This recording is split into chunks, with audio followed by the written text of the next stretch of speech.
I watched Morbius. No, I genuinely did. No, I did. I did. This isn't clickbait. I genuinely watched Morbius. I live streamed it on Twitch today. I mean, I streamed it on Twitch today because the whole movie was on there.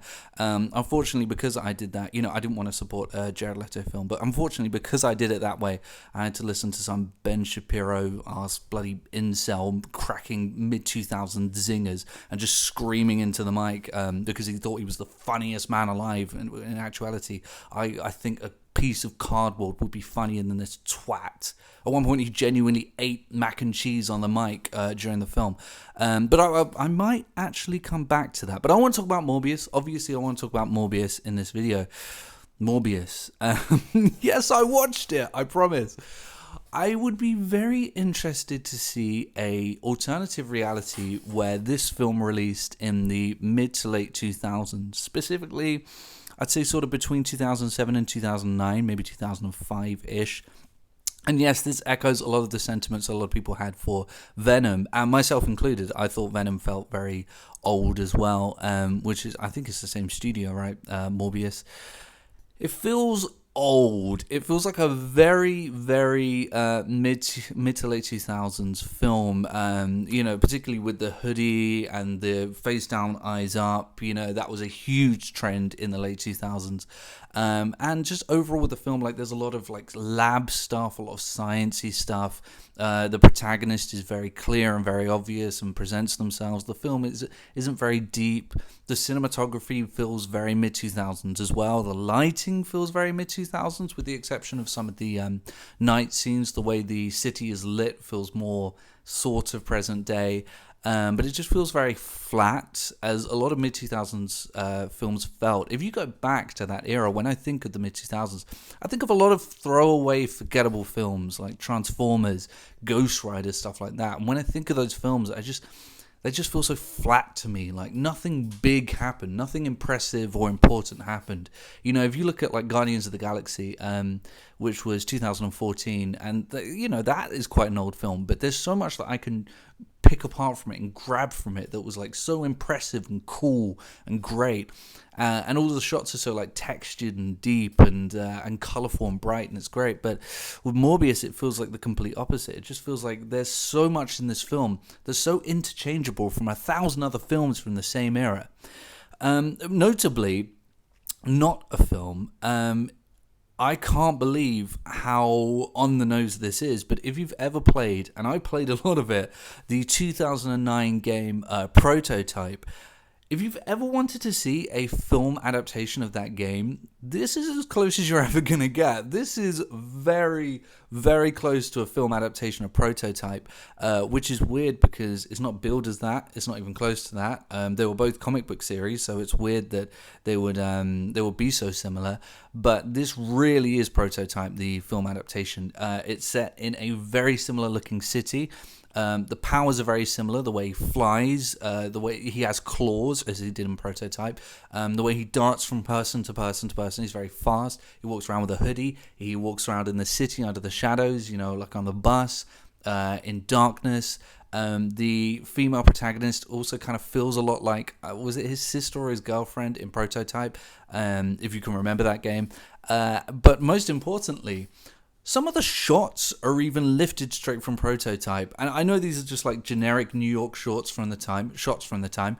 But there's a shot where there's some people standing on a rooftop, and the camera looks as though it should like twist round and get this aerial panning shot, that goes around the corner of the building. And it doesn't. It like pans. It's like a right to left shot that just goes, straight across from right to left. And the moment I saw that, I thought, I've seen this shot. I've seen this shot like 50 times in Prototype, because when you unlocked certain areas or at the end of certain missions, it would do that same shot over and over again.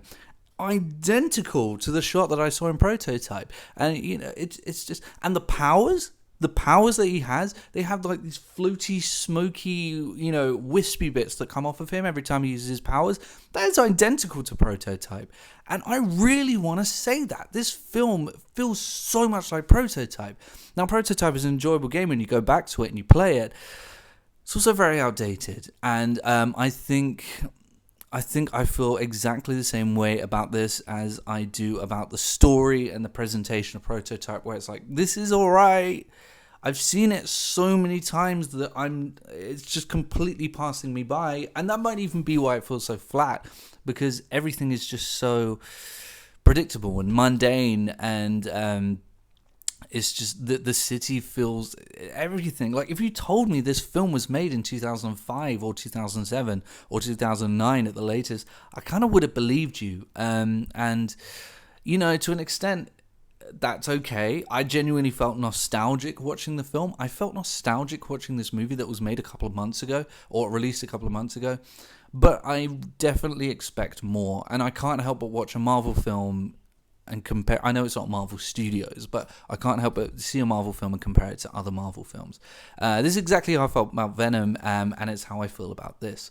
Now, to get into the nitty gritty, I think the worst part of the film was Jared Leto. I really didn't like Jared Leto at all in this film. And I know I'm saying that as someone who doesn't like him overall, but I actually thought he was great in Blade Runner. I think he plays a great creepy character. If that character is very monotone and has very limited dialogue. Every time Jared Leto spoke, I almost fell asleep. He's so monotone in this film. He's just so... Yeah, monotone, I think, is the only way I can describe it. Just, there's no presence, no energy to the character. On the other hand, Matt Smith, man, I think Matt Smith's great. I think he's a really great actor, and I think he was good in this. I think his character was good in this, and I think he was played well. And every time Matt Smith was on the screen, I was kind of glued to it going, what is he going to do next? And the best scene in the film comes from Matt Smith. Is when, and spoiler alert, as if you care, is when he first uses powers, and when he uses them, it kind of comes out of nowhere, and it's even the presentation of him using his powers is better than it was with Leto. But he uses them, and then there's this great shot where he's quite far away, and you can see that his face is transforming into this goofy, stupid face, but you can only just make it out from a distance. But they hold the camera there, and they don't give you access to that closer face. Now, that could be for budgetary reasons, honestly, but it's very effective. It reminds me of the Joker in... I hate when people compare every film to Dark Knight, but there's a bit where he's walking away and he kicks the door open in one of the greatest scenes in the film, and you can see the makeup, you can see the outline, but you don't get the details of the face. And it was similar with this, and it really honestly worked. I think the best part of this film is Matt Smith and his character, Milo. But I also I think the dichotomy between the two is quite good. I don't think the chemistry is good. I think these... in terms of acts, I think Matt Smith is good. I don't think they chose the right actors for the roles to play off of one another, because they're both kind of... They're both type-rolled for the same type of character, and I don't think they bounce off of one another well. There's a scene where they're walking through the street, and they stick out like a sore thumb, man. They really do, because they both do. They both do as people, and I don't think you should have those two people at the same time trying to play off of one another. And when clearly Matt Smith is such poles apart from Jared Leto in this film, performance-wise, and Jared Leto is the main character, you get one of those like, what are we doing, man? Why did you cast this guy moments? I know I'm taking this seriously. I'm taking this review seriously, and I'm not just mocking it. And that's because, do you know what? I think the film got a bad rap. There is good to the film. There are a couple of shots that are okay. But I think the issue is that people... It is a bad movie. Overall, it is a bad movie. It is not good. But I think the issue people have is it's not redeemable. It's bad, but it's not so bad that it's good. It's not drink a bottle of wine and watch this and it's goofy and you'll be cheering the people on bad, sorry. Because the action scenes are genuinely horribly shot. The CGI on the faces is awful. There's bits where they roar, but there's no presence to it. It just looks so tepid, so weak. It's awful. And yeah, like I said, it hasn't got much personality to it. Like I said at the start, it feels very flat, very just one level. There isn't much going on, and there's not much for you to go, woo, I've had a six-pack. There's not much of you to do that for, and I think that's why people don't like it. There is another reason, though, and I want to get into this real quick. At the start, I mentioned the twat incel who posted this on Twitch. Thanks for posting it. No thanks for slurping into the mic and making and dropping R-bombs. This guy was the amalgamation of the internet. This guy was someone who clearly has spent too much time on the internet and who has absorbed all of that shit. He kept referencing memes. He kept minimizing the film and pausing it to bring up memes. He kept quoting memes. He kept speaking in internet speak. He kept shouting because he thought it was funny, because that's what the internet does. This guy was the reason the film failed and has been shit on and completely just considered the worst film ever made. This is not the worst film ever made. Not by any means, not even close. But unfortunately, the internet doesn't know when to stop. And the internet saw that they could make fun of this goofy movie and that it would be funny if we all got together and made fun of this film. And buzzwords, quotes. This guy said this, so I'm going to say it. This guy said this, so I'm going to say it. Oh, look, an empty theatre for Morbius. Let me post my empty theatre for Morbius. Oh, look, someone broke into a car and they stole everything but put a copy of Morbius in. Be careful, guys. Let me do exactly the same joke with a different picture of a broken into car. Oh, hey, Bill, I'll do the same in the comment section. We're all the same. The internet's so fun. And this guy was playing completely into that. He was looking for excuses to hate the film. There was one bit where Matt Smith goes into a bar and there's an altercation and it's implied that there's going to be a fight. The guys that he's starting a fight with walk out of the bar and the guy pauses it and he goes, here we go. They're going to have a fight, and obviously he's going to tap him on the shoulder and say, hey, buddy, blah, blah, blah, blah, blah. And he went through exactly what he thought was going to happen next and what he knew was going to happen next because he was right, and ended it with, man, this film sucks. Oh, this is so predictable. He was completely wrong. That didn't happen. But then the next scene, he's like, oh, why is he there? I thought he was going to be having a fight with the guys. Oh, this film sucks. This film's so bad. There's a character behind him. You know, he's in a cafe. Jared Leto's in a cafe with the I can't remember her name, but the female protagonist. There's a guy behind them and he says, that guy's going to die. Clearly that guy's going to get hit. Yeah, I've never seen a clearer case. This film's so predictable. It doesn't happen. This film sucks because it didn't happen. You know, I think people are looking for excuses to absolutely dong on this film. It's not a good film. It's not a good movie.